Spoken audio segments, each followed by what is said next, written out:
الحمد لله رب العالمين والعاقبة للمتقين والصلاة والسلام على سيد الأنبياء والمرسلين وعلى آله وأصحابه ومن تبعهم بإحسان إلى يوم الدين. اللهم صل على روح محمد في الأرواح وصل على جسد محمد في الأجساد وصل على قبر محمد في القبور.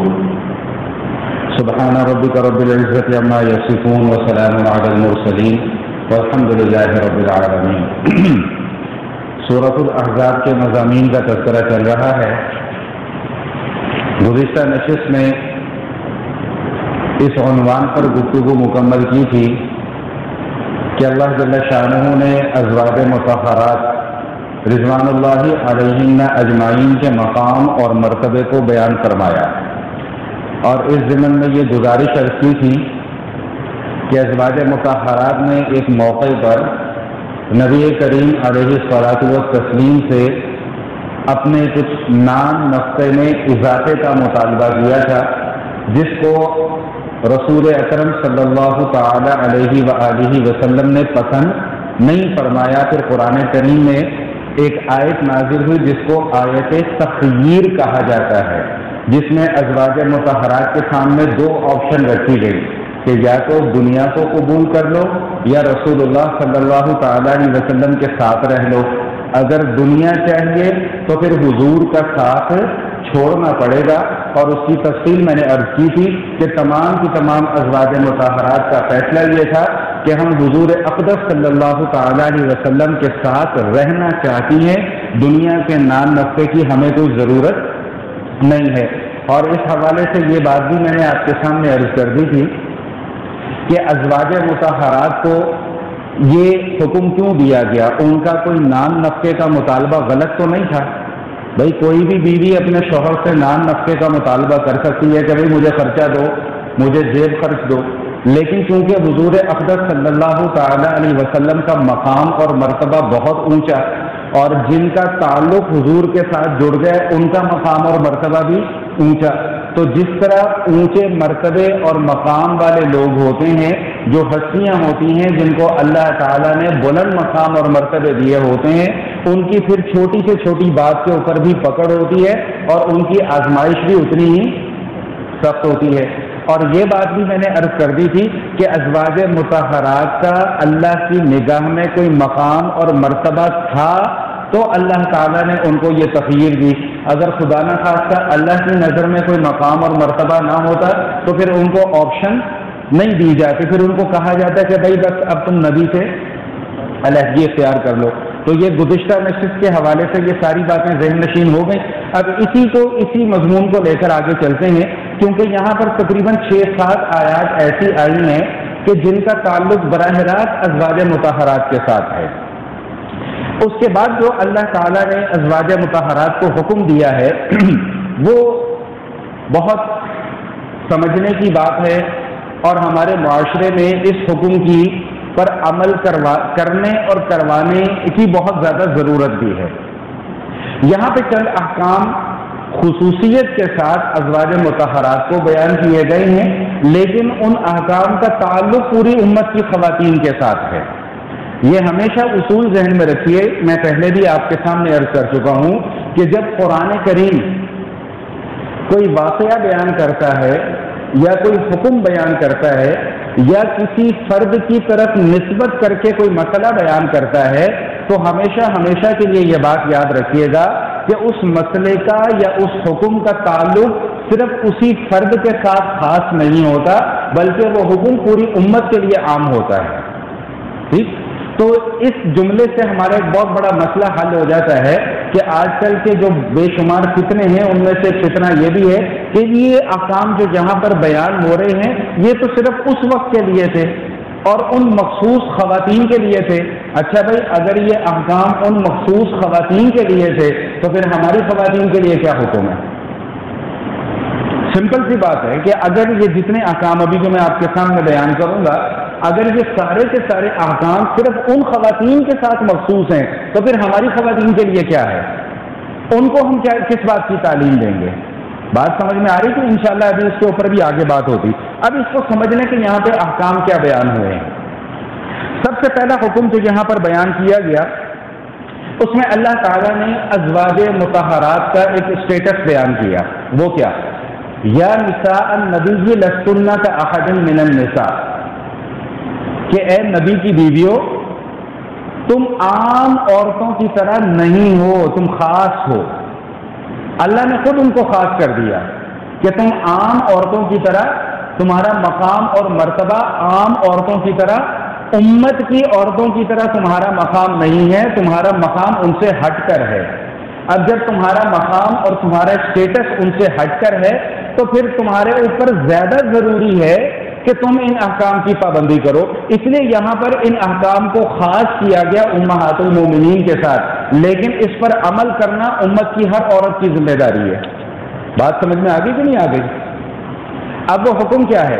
سب سے پہلا حکم یہ دیا کہ لستن کاحد من النساء ان اتقیتن فلا تخضعن بالقول. سب سے پہلا حکم جو ہر مسلمان عورت کے لیے ہے، ہر مسلمان عورت کے لیے ہے، وہ کیا؟ کہ فلا تخضعن بالقول، کہ جب تمہیں کسی غیر محرم مرد سے بات کرنے کی ضرورت پیش آئے تو اپنی آواز کو نرم، نازک اور لچکدار بنا کر ان سے بات نہ کرو. اگر ضرورت پیش آئے، اول تو بلا ضرورت کسی مرد کا غیر محرم عورت سے اور کسی غیر محرم عورت کا غیر محرم مرد سے بات کرنا ہی جائز نہیں ہے. لیکن اگر بالفرض کسی ضرورت کے تحت بات کرنی پڑ بھی جائے تو فلا تخضعن بالقول، تو اپنی آوازوں کے اندر سے نرمی ختم کر دو. نرم اور لچکدار آواز میں مردوں کے ساتھ بات نہ کرو. اللہ تعالیٰ نے عورت ذات کی جو تخلیق فرمائی ہے اس کے اندر اللہ تعالیٰ نے ایک کیفیت ایسی رکھی ہے کہ اگر کوئی مرد اس کو دیکھتا ہے تو مرد اس کی طرف مائل ہو جاتا ہے.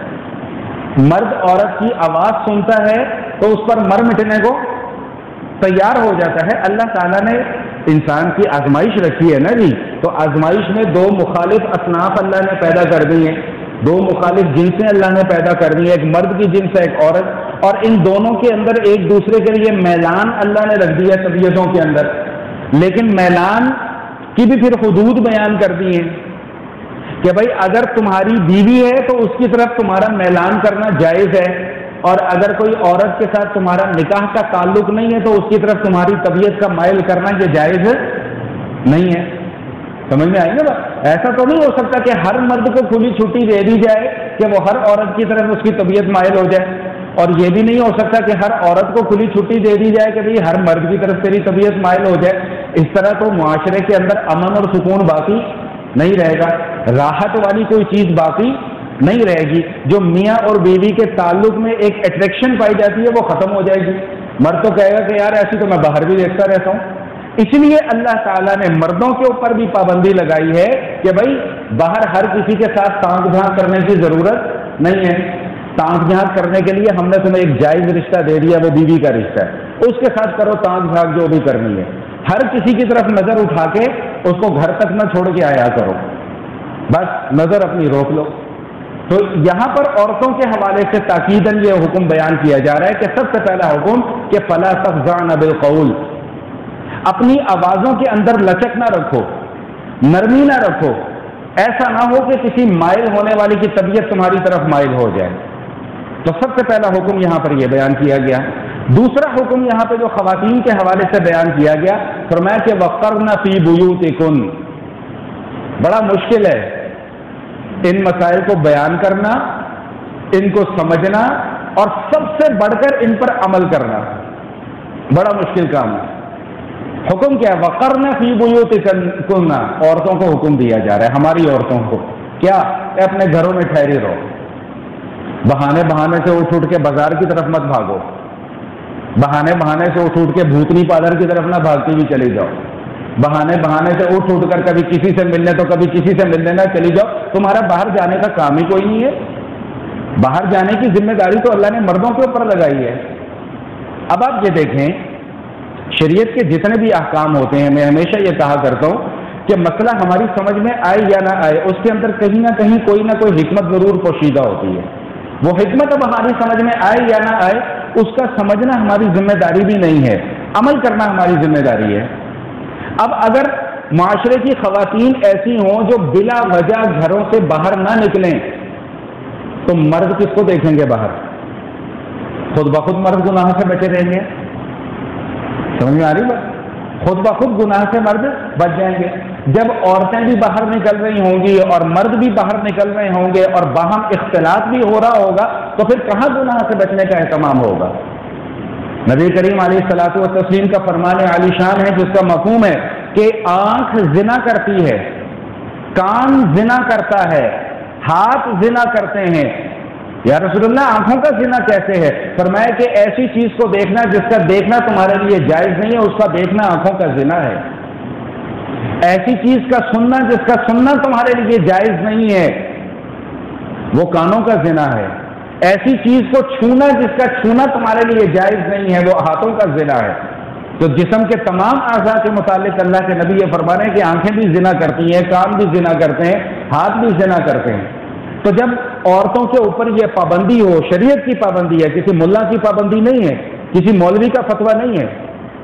ہمارے معاشرے میں ایک بہت بڑی مصیبت ہے نا کہ جب ہم نے دین کے کسی حکم پر عمل نہیں کرنا ہوتا نا، جب ہم نے ضد ٹھان لینی ہے کہ جی ہم نے اس کے اوپر عمل نہیں کرنا، تو پھر ہمارے پاس ایک بڑا آسان سا نسخہ ہے اس سے بچنے کا۔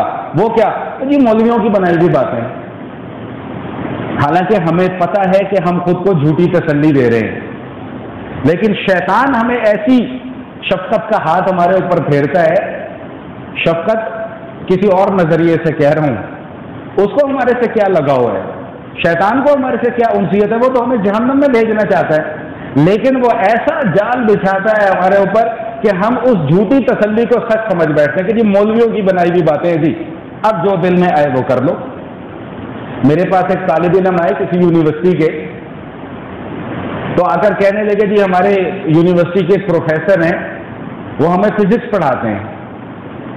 تو کہتے دوران لیکچر وہ کہنے لگے کہ یہ کیا یار شلوار ٹخنوں سے نیچے، پاجامہ ٹخنوں سے نیچے، تو مولویوں کی بنائی ہوئی باتیں ہیں، سینہ گداز باتیں ہیں۔ تو میں نے عرض کیا کہ بھائی ان فزکس کے پروفیسر صاحب سے کہنا کہ بھائی آپ کا شعبہ فزکس پڑھانے کا، فزکس پڑھائیں، ضروری نہیں کہ ہر مسئلے کے اندر ہم نے اپنی ٹانگ اڑانی ہو۔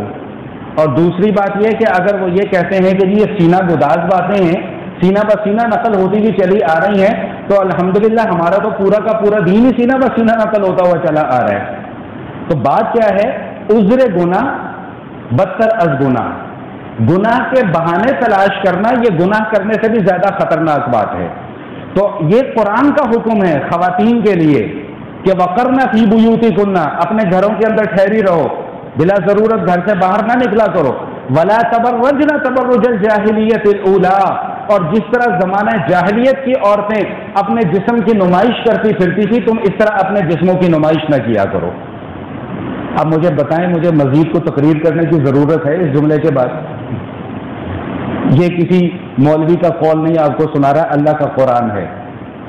سورہ احزاب 22ویں پارے کا بالکل آغاز، وَقَرْنَ فِي بُيُوتِكُنَّ وَلَا تَبَرَّجْنَ تَبَرُّجَ الْجَاهِلِيَّةِ الْأُولَىٰ، جس طرح زمانہ جاہلیت کی عورتیں اپنے وجود کی نمائش کرتی پھرتی تھی، اے مسلمانوں کی بیٹیوں، اے مسلمان عورتوں، تمہارے لیے جائز نہیں ہے کہ تم اپنے جسم کی نمائش کرتے پھرو۔ تمہارے اوپر اللہ تعالیٰ نے حدود اور قیود لگا دی ہیں، پابندیاں لگا دی ہیں۔ میں رات سے سوچ رہا تھا کہ آج میں نے یہ بیان کرنا ہے، تو ایک جملہ اچانک میرے دماغ میں آیا، دل میں اللہ تعالیٰ نے ڈال دیا کہ ہمیں مسلمان کہلوانے کا شوق تو ہے، لیکن مسلمان بننے کی جستجو نہیں ہے۔ آپ کسی سے بھی بات کر کے دیکھ لو، بھائی یہ چیز غلط ہے، وہ ہم مسلمان ہیں جی، لا الہ الا اللہ محمد رسول اللہ، تو بھائی صرف مسلمان کہلوانا کافی نہیں ہے، مسلمان بننا ضروری ہے۔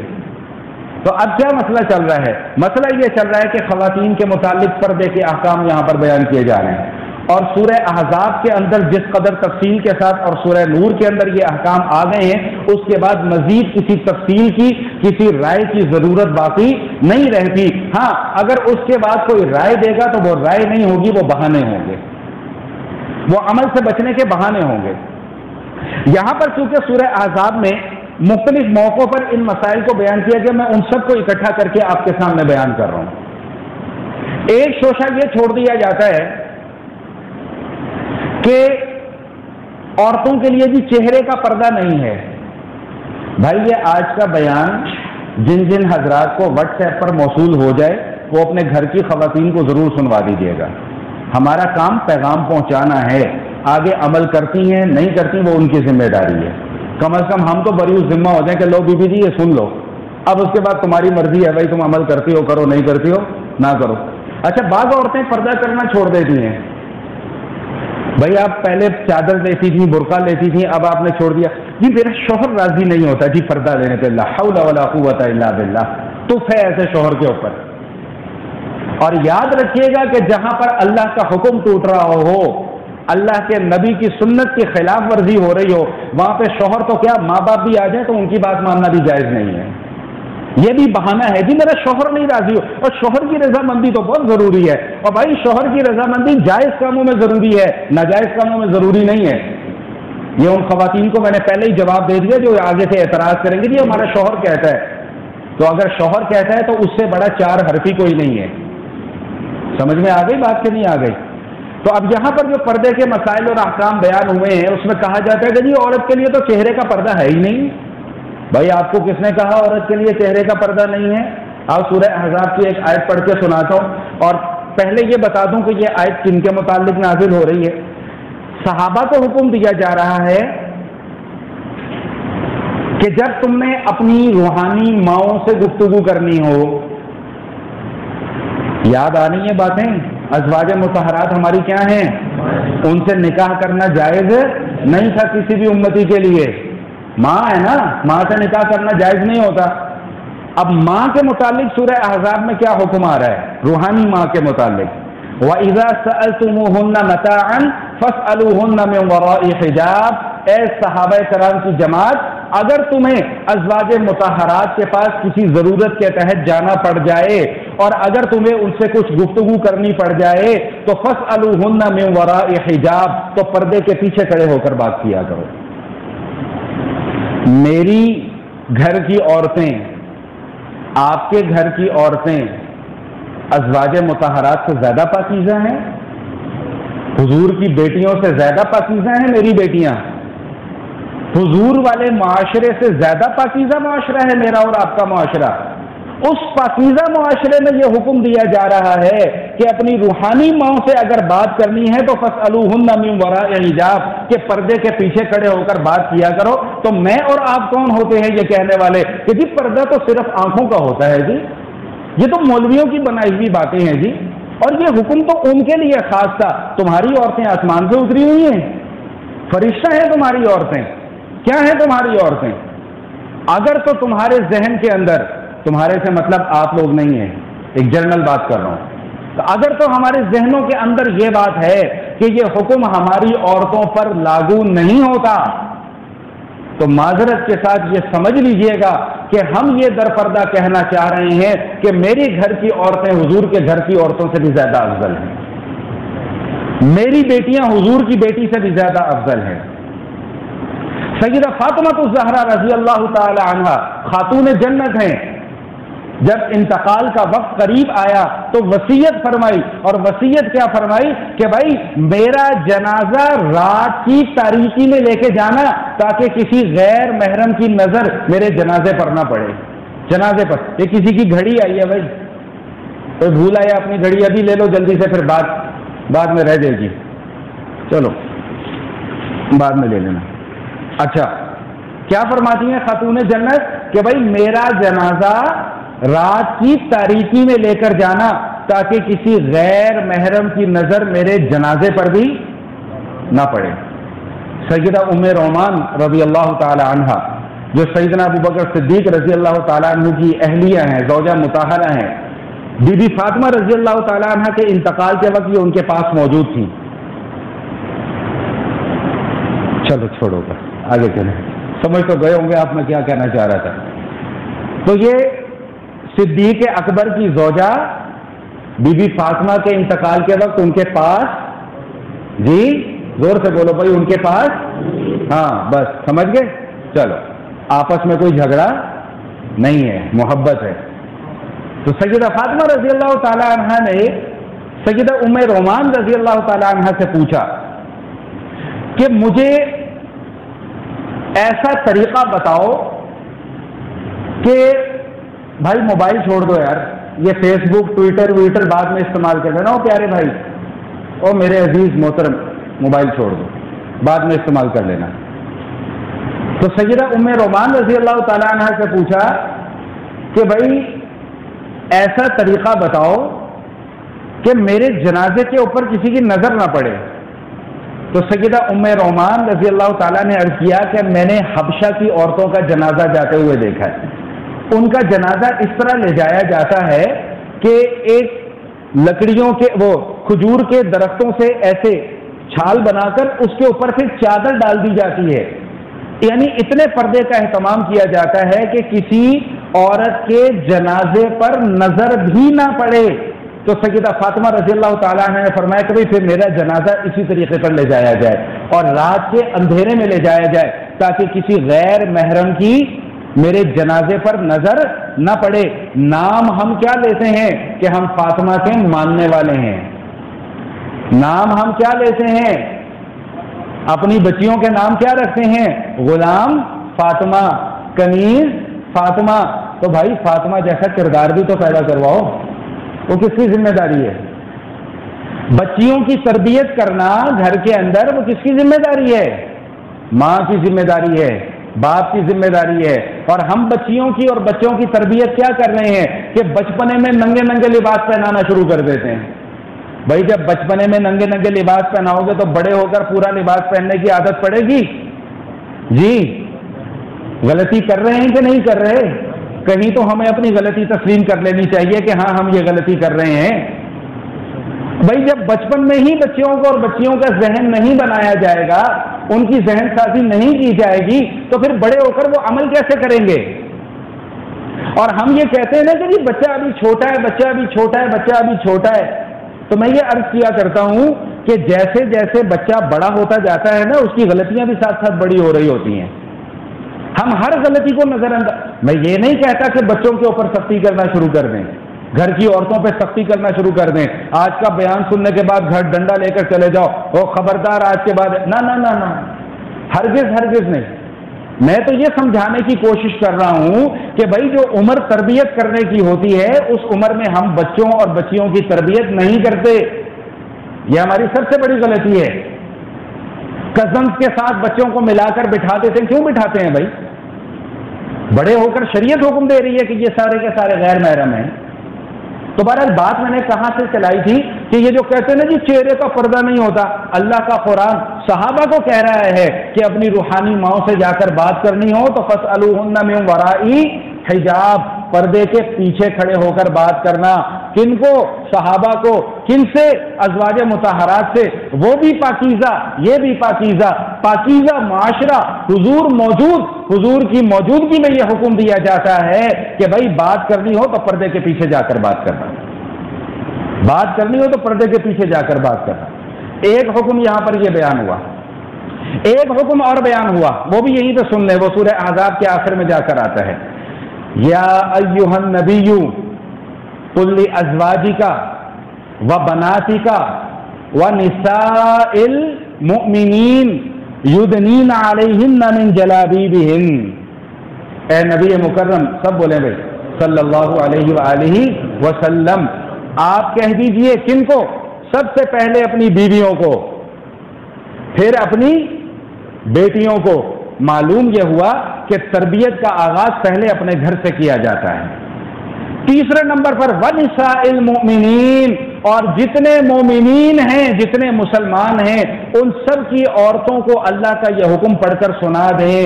کہاں چلے جاتے ہیں وہ لوگ اس موقع پہ جو یہ کہتے ہیں کہ جی یہ حکم تو ان کے لیے تھا۔ آج کل ایک فتنہ ہے نا جی، بڑا ٹی وی کے اوپر بھی بڑا ہے، سوشل میڈیا پہ بھی، اور ہم لوگ بڑے شوق سے اس فتنے کو سنتے ہیں۔ کیوں سنتے ہیں؟ کہ وہ ہماری مرضی کی باتیں کر رہے ہوتے ہیں۔ ہمیں مولویوں سے اصل خار ہی یہی ہے کہ مولوی آپ کو آپ کی مرضی کی باتیں نہیں بتائیں گے۔ جین من مولوی، 2 نمبر مولویوں کی بات نہیں کر رہا، وہ آپ کو آپ کی مرضی کی باتیں نہیں بتائیں گے۔ ہمیں یہ فتنے کیوں اچھے لگتے ہیں کہ ہمیں وہاں سے ہماری مرضی کا مسئلہ اور ہماری مرضی کا فتویٰ سننے کو مل جاتا ہے. علماء کے پاس جائیں گے تو وہاں پہ آپ کی منشا کے مطابق فتویٰ نہیں ملے گا، وہاں پہ اللہ اور اللہ کے نبی کی منشا کے مطابق فتویٰ ملے گا. تو کہاں مر جاتے ہیں وہ لوگ اس موقع پہ؟ معذرت الفاظ تھوڑے سے سخت ہیں، تو کہاں چلے جاتے ہیں وہ لوگ اس موقع پہ جو یہ کہتے ہیں کہ یہ حکم تو ان کے لیے تھا؟ تو بھئی جب ان کے لیے تھا تو پھر یہ نساء المومنین کا کیا مطلب ہے؟ مسلمانوں کی عورتوں کو بھی یہ حکم. تو کیا تم یہ نہیں سمجھتے کہ ہماری عورتیں مسلمان ہیں؟ اگر سمجھتے ہو تو پھر تم بھی اس حکم کے اتنے ہی پابند ہو جس طرح نبی کی بیویاں اور نبی کی بیٹیاں اس حکم کی پابند ہیں. نہیں سمجھ میں آ رہی؟ حکم کیا ہے؟ یدنین علیہن من جلابیبہن. بھائی اگر گھر سے کسی وجہ سے باہر نکلنا پڑ بھی جائے تو بڑی بڑی چادریں لے کر گھر سے باہر نکلا کرو تاکہ کوئی تمہیں پہچان نہ سکے کہ یہ کون عورت جا رہی ہے. دیکھیں بات کیا ہے، شریعت کے احکام بالکل واضح ہیں. بھائی یہ کام کرنے ہیں اور یہ کام نہیں کرنے. شریعت کا کام ہے حکم بیان کرنا. انبیاء کا کیا کام تھا؟ اس حکم کو امت تک پہنچانا. حضور کے بعد اب کسی نبی نے نہیں آنا. یہ ذمہ داری علماء کی ہے کہ بھئی آپ کا کام ہے معاشرے کے اندر ان احکام کو بیان کر دینا. ہم بری ذمہ ہیں الحمدللہ. آگے کوئی اس کو مانتا ہے یا نہیں مانتا اس کا تعلق اس کی اپنی ذات کے ساتھ ہے.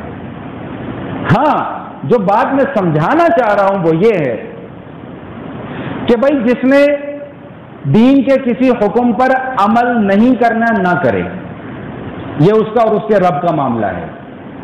جس نے نماز نہیں پڑھنی نہ پڑھے، اللہ پوچھے گا اسے، ہم تو صرف سمجھا سکتے ہیں. جس عورت نے پردہ نہیں کرنا نہ کرے، وہ اس کا اور اس کے اللہ کے درمیان کا معاملہ ہے. ہمارا کام صرف سمجھانا ہے. لیکن خدا کا واسطہ ہے کہ ان احکام کا مذاق تو مت بناؤ، ان کے ساتھ ٹھٹھا تو مت کرو، اس کا استہزاء تو مت کرو. ابھی باتوں سے ایک بات چل نکلی تو جو نوجوان طبقہ یہاں پر بیٹھا ہوا ہے اس کے لیے خصوصیت کے ساتھ یہ بات عرض کروں گا. ابھی پچھلے دنوں آپ نے بھی دیکھا ہوگا سوشل میڈیا پہ ایک فتویٰ گردش کر رہا ہے. وہ ایک منحوس سی گیم ہے پب جی. آپ بھی کھیلتے ہیں؟ اچھا یہ تو کھیلتے ہوں گے نا سارے کے سارے. اچھا اس میں ایک سوال کرنے والا ایک سوال کرتا ہے. بھائی جو باہر بیٹھے ہوئے نا لوگ وہ بھی توجہ سے میری بات سنیں. آپس کی گفتگو بعد میں کر لینا، ذرا توجہ کے ساتھ بات سن لیں. سوال کرنے والا ایک سوال کرتا ہے. سوال کرنے والا یہ سوال کرتا ہے کہ جی اس گیم کے اندر کوئی ڈیولپر نے ایک موڈ شامل کیا ہے کہ جس میں جو ہیرو ہے سو کالڈ اس نے کوئی پاور حاصل کرنی ہوتی ہے تو اسے بتوں کے سامنے جا کر جھکنا پڑتا ہے. کوئی اس طرح کے گرافکس اس کے اندر لگائے گئے. سوال کرنے والے کا یہ سوال تھا. جواب اسی سوال کے مطابق آئے گا کہ نہیں؟ جواب اسی سوال کے مطابق آئے گا نا. تو ہماری شریعت کیا کہتی ہے کہ بتوں کے سامنے جھکنا کفر ہے، جائز نہیں ہے. تو علماء نے فتویٰ دے دیا بتوں کے سامنے جھکنا جائز ہے. اب اس کے اوپر کار مچی ہوئی ہے. او مولویوں نے فتویٰ دے دیا جی، پب جی کے خلاف فتویٰ دے دیا پب جی. اور بھائی پہلے بات کو سمجھ تو لیا کرو اللہ کے بندو. ہر کام میں ٹانگ اڑانا ضروری نہیں ہوتا. شریعت کے جتنے بھی احکام اور مسائل ہیں ان کی بنیاد دلائل پر ہوتی ہے، اور دلائل قرآن ہے، حدیث ہے، سنت اور حدیث ہے، اجماع امت ہے، قیاس ہے. یہاں سے جب کوئی احکام اور مسائل کے متعلق دلائل مل جائیں تو پھر ہمارا کام ان احکام پر عمل کرنا ہے، بحث کرنا. دلائل کے اوپر بحث کرنا یہ علماء کا کام ہے، یہ میرا اور آپ کا کام نہیں ہے. یہ جو دوا بنتی ہے میڈیکل کمپنیوں میں، یہ فارماسیوٹیکل کمپنیوں میں جو دوا بنتی ہے، مثال کے طور پہ ایک دوا ہے جی پیناڈول. اب مجھے اور آپ کو پتہ ہے کہ پیناڈول کے اندر کیا کیا چیزیں شامل ہیں، کیا کیا اجزاء شامل ہیں، تب جا کے ایک پیناڈول بنتی ہے. یہ ایک فارماسسٹ بتا سکتا ہے. یا کوئی ڈاکٹر بتائے گا. اب میں کسی میڈیکل سٹور پر جاؤں یا ڈاکٹر مجھے پیناڈول کے بجائے اس کے نسخے بتانا شروع کر دے تو میرا تو دماغ گھوم جائے گا نا. کہوں گا ڈاکٹر صاحب سیدھی سیدھی بات کریں, مسئلہ کیا ہے, دوا کون سی کھانی ہے؟ وہ کہے گا یار پیناڈول کھا لو, جان چھوڑو میری بھی. نہیں سمجھ میں آ رہی بات. تو میں سمجھانا یہ چاہ رہا تھا کہ دین کا جب کوئی مسئلہ بیان کر دیا جاتا ہے تو اب اس کے بعد ہماری ذمہ داری ہے کہ ہم اس کے اوپر عمل کریں. کریں گے تو ٹھیک ہے, نہیں کریں گے تو اس کی ذمہ داری بھی ہمارے اوپر ہے کہ کل اللہ کو جا کر جواب دہ ہونا پڑے گا اللہ کے سامنے. اب اس میں علماء کا بیچاروں کا کیا قصور ہے؟ کوئی موقع ہم نے ایسا چھوڑا ہے, شعبہ کوئی ایسا چھوڑا ہے کہ جہاں پر ہم علماء کا استہزاء نہ کرتے ہوں, ان کا مذاق نہ اڑاتے ہوں. جس کو دیکھ کر قرآن پڑھنا نہیں آتا وہ اس فتوے کے اوپر اپنی رائے دے رہا ہے. جی مولویوں نے یہ کیسے فتویٰ دے دیا؟ اور تجھے پتا کیا اللہ کے بندے, تو پہلے قرآن تو دیکھ کر پڑھنا سیکھ لے. جن کو عربی کی عبارت نہیں پڑھنی آتی, یہ نہیں پتا کہ الحمدو پہ جو پیش آ رہی ہے دال کے اوپر یہ کیوں آ رہی ہے, وہ مفتیان کرام کے اوپر اعتراض کر رہے ہیں کہ مولویوں نے یہ فتویٰ کیوں دے دیا. تو ہر مسئلے میں ہر جگہ پر ٹانگ اڑانا کوئی فرض یا واجب, اپنے کام سے کام رکھو. فتویٰ آ گیا, آگے تمہاری مرضی ہے, عمل کرو ٹھیک ہے, نہ کرو تم جانو, تمہارا سرگرد جانے. ہمارا کام صرف مسائل کو بیان کرنا ہوتا ہے. تو سمجھ آ گئی بات؟ تو میں یہ عرض کر رہا تھا, بات کہاں سے چلی اور کہاں نکل گئی؟ ٹائم کیا ہو گیا؟ 25 منٹ ہو گئے, 21 منٹ. اچھا 2-3 منٹ اور, تاکہ وہ واپس مواد سے مٹ جائے اور پھر باقی گفتگو انشاءاللہ آئندہ کے جمعے میں. تو آج کی نشست میں جو میں نے آپ کے سامنے گفتگو بیان کی ہے, ازواج مطہرات کو اللہ تعالیٰ نے کچھ احکام بیان فرمائے ہیں. ان احکام کا خلاصہ کیا ہے؟ سب سے پہلا حکم کیا آیا کہ وقرنا فی بیوتکن, بھائی اپنے گھروں کے اندر ٹھہری رہو, بلا وجہ گھروں سے باہر مت نکلو.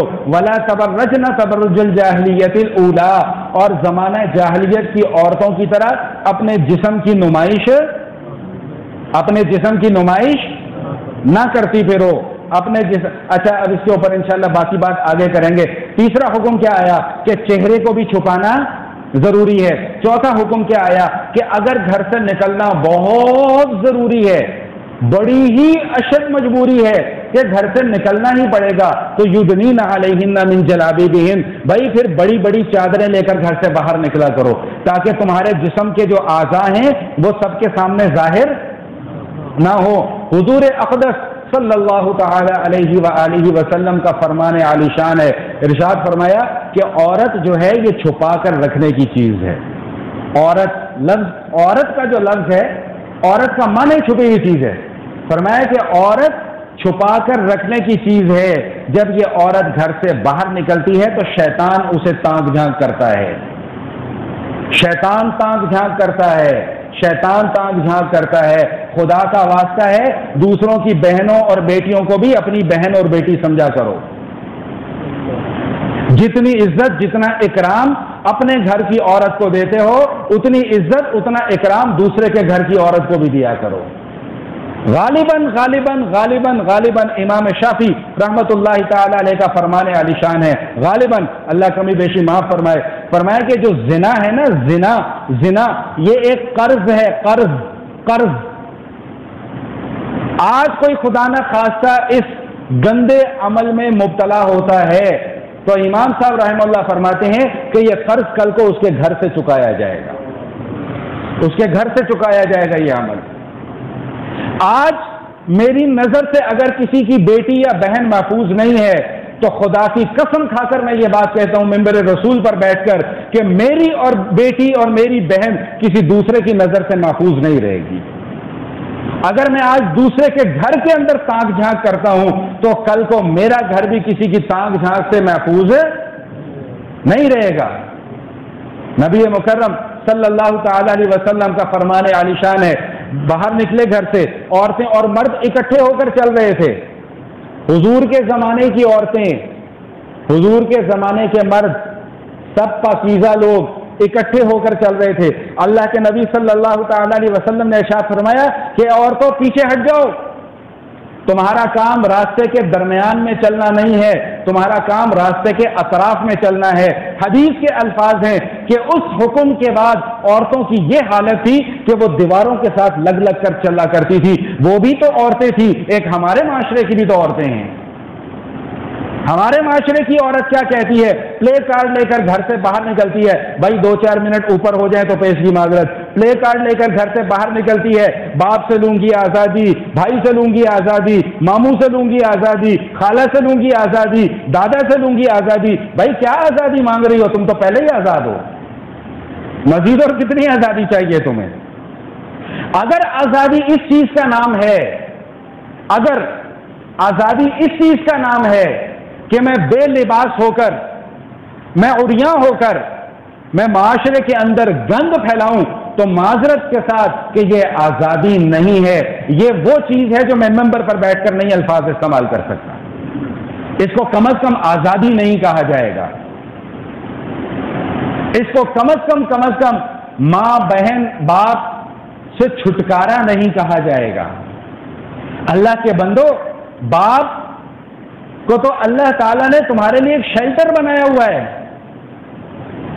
بھائی کو تو اللہ تعالیٰ نے تمہارا محافظ بنا کر کھڑا کیا ہوا ہے، اور تم یہ کہتی ہو کہ ہم نے بھائی بھی نہیں لینا، ہم نے باپ بھی نہیں لینا۔ کیا چاہتی ہو تم اس معاشرے کے اندر؟ وہی جملہ جو میں نے آغاز گفتگو میں عرض کیا وہ کہہ کر اپنی بات مکمل کر رہا ہوں، اور باقی گزارشات انشاءاللہ زندگی رہی تو آئندہ کی نشست میں، کہ بھائی ہمیں مسلمان کہلوانے کا شوق ہے، مسلمان بننے کی جستجو ہمارے اندر نہیں ہے۔ اقول قولی ھذا نستغفر اللہ من کل ذنب ونتوب الیہ۔